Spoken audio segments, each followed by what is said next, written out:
आदाब दोस्तों, मैं हूं एम वाजिद। प्राइम टाइम में आज हम बात करेंगे अय्यज सदर में पेश आए सनसनीखेज वाक़ये की, जिसमें एक वकील को एक शख्स ने हमला करते हुए उसका कत्ल कर डाला।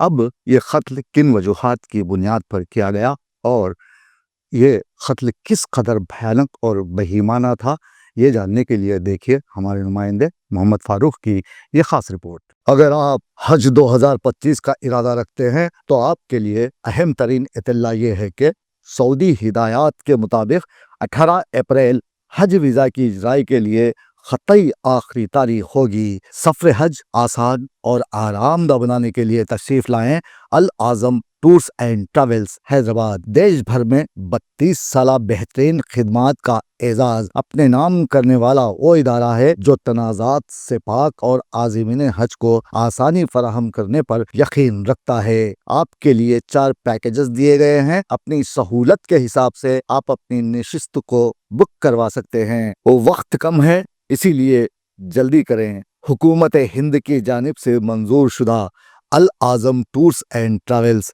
भरोसा, इत्तेमाद और एतबार का दूसरा नाम अल आज़म टूर्स एंड ट्रैवल्स नाम ही काफ़ी है। जिंदगी एक पेचीदा और गहरे सफ़र की मानिंद है, जहां हमें हमेशा वो नहीं मिलता जो हम चाहते हैं, बल्कि वो मिलता है जो हमारे लिए ज़रूरी होता है।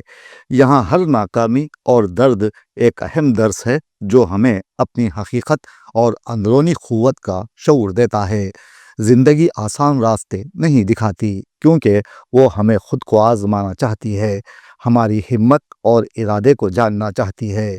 यह सफ़र हमें सिखाता है कि कामयाबियाँ और नाकामियाँ दोनों हमारे वजूद का हिस्सा हैं, और इन्हीं तजुर्बात के ज़रिए हम अपने मकासद और हकीकी ताकत को पहचान कर नई राहों पर गामज़न होते हैं। ये बात बिल्कुल दुरुस्त है कि ज़िंदगी ना तो हमेशा हमारी मर्ज़ी के मुताबिक चलती है और ना ही हमें वो सब मिलता है जो हम चाहते हैं। ज़िंदगी एक ऐसी हकीकत है जो अपनी पेचीदगियों और उतार चढ़ाव के साथ हमारी सोच से कहीं ज़्यादा गहरी है। हम सब अपने ख्वाब, ख्वाहिशात और उम्मीदें लेकर जीते हैं, लेकिन ज़िंदगी हमेशा हमारे रास्ते में वही लाती है जो हमें चाहिए नहीं होता, बल्कि जो हमारे लिए बेहतरीन होता है। वही कुछ हमारे नसीब में आता है। यही ज़िंदगी है। लेकिन हमने अपनी ज़िंदगी को समझने के बजाय, अपने नफ्स पर काबू पाने के बजाय अपने आप को दौलतमंद बनाने की फ़िक्र में अंधे हो गए हैं, जिसकी वजह से जराइम का तनासुब बढ़ता जा रहा है, तो दूसरी जानिब अदम बर्दाश्त का रवैया हमारे अंदर ही अंदर हमें तोड़ फोड़ रहा है, और हम किसी को समझने के मूड में ही नहीं दिखाई देते। अगर किसी कौम की नफ्सियात को समझना हो तो उसके मजहबी रवैये, अंदाज़े सियासत, निज़ाम मईशत और तर्ज़ माशरत को देखने का तजुर्बेकार हज़रात मशवरा देते हैं, जिससे अंदाज़ा हो जाता है कि कौम क्या होती है। रहमदिल है या खूंखार, मुनसिफ मिजाज है या जालिम, मुस्बत ख़दरों की अमीन है या मनफी रवैयों की हामिल, इल्म परवर है या जहालत माब, माजी परस्त है या मुस्तक़बिल बीन, साहिब हाल है या साहिब खाल, पहलू में दिल रखती है या खाल, मुस्बत रवायात की पासबान है या खुराफात में गुम। तमाम तर खुश फहमी के बावजूद बदकिस्मती से हमारी कौमें रफ्ता रफ्ता सब्र अपने दामन से हाथ छोड़ रही है। रोज़ाना मामूली बातों, झगड़ों या तल्ख कलामी पर कई अफराद कत्ल कर दिए जाते हैं। एक इंसान के कत्ल को पूरी इंसानियत का कत्ल करार दिया गया है। लेकिन इसके बावजूद हर मजहब में चंद लोग ऐसे होते हैं जो तशद्दुद को बढ़ावा देते हैं और अपनी अना मफादात हासिला के लिए किसी के कत्ल से भी गुरेज नहीं करते। ऐसा ही एक वाक़या आज सुबह की अव्वलीन सातों में चंपापेट अय्यज सदर में पेश आया, जहां पर दस्तगीरी नामी शख्स ने एक वकील पर हमला करते हुए उसे शदीद तौर पर ज़ख्मी कर दिया, जिसे ज़ख्मी हालत में दवाखाने मुंतकिल कर दिया गया। दौरान इलाज वकील इजराइल ज़ख्मों से जाम बर न हो सका। पुलिस ने दस्तगीरी को CCTV फुटेज की मदद से हिरासत में ले लिया है।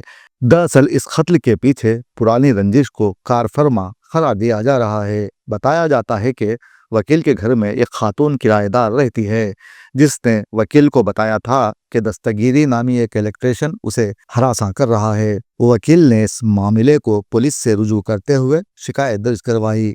यहाँ से शुरू होती है वकील और इलेक्ट्रिशियन की दुश्मनी। इलेक्ट्रिशियन सदमे में था कि वकील ने इसकी शिकायत पुलिस से कर दी, जो इसकी बदनामी का बाइस साबित हुई। ताहम आज सुबह की सातों में उसने वकील पर चाकू से हमला करते हुए उसका कत्ल कर डाला। इस वाक़े के बाद मुकामी अवाम खौफजदा देखे गए। ताहम यहाँ कहना सिर्फ यही है कि हमारे माशरे में कत्ल व गारतगिरी का रुझान क्यों बढ़ता जा रहा है। अगर ये इंसानियत का कत्ल है तो इसके सद्देबाब के लिए क्या किया जाए, ये हम सबको सोचना चाहिए। अपनी सोच और अपने रोज़मर्रा के मामूल में तब्दीली लाकर हम अपने दरमियान इन वजूहात का सद्देबाब कर सकते हैं। हुकूक़ फ़राइज़ की इस बजावारी से न सिर्फ माशरे को बिगाड़ से बचाया जा सकता है, बल्कि इससे आइंदा नस्लों के लिए खुशहाल माशरे का ख्वाब ताबीर पा सकता है।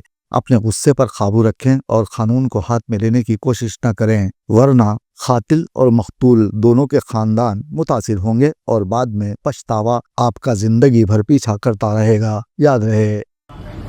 వాళ్ళకి సర్వెంట్ ఉంటారు కదా అపార్ట్మెంట్స్ కి, ఆ సర్వెంట్ హస్బెండ్ అండ్ వైఫ్ ఉంటారు, వాళ్ళకి ఒక పాప. Dastagiri is different person. నేను చెప్తున్నది వాట్ ఇష్యూ మెయిన్ ఎవరి వల్ల అయింది. వైఫ్ అండ్ హస్బెండ్ ఉన్నారు, వాళ్ళకి ఒక పాప అనుకుంటా. సో వైఫ్ ఈ దస్తగిరి అనే ఆయన అపార్ట్మెంట్స్ కి వెళ్ళి ఎలక్ట్రీషియన్ వర్క్ అవన్నీ చేసినప్పుడు దే హ్యాడ్ ఎన్ అఫైర్.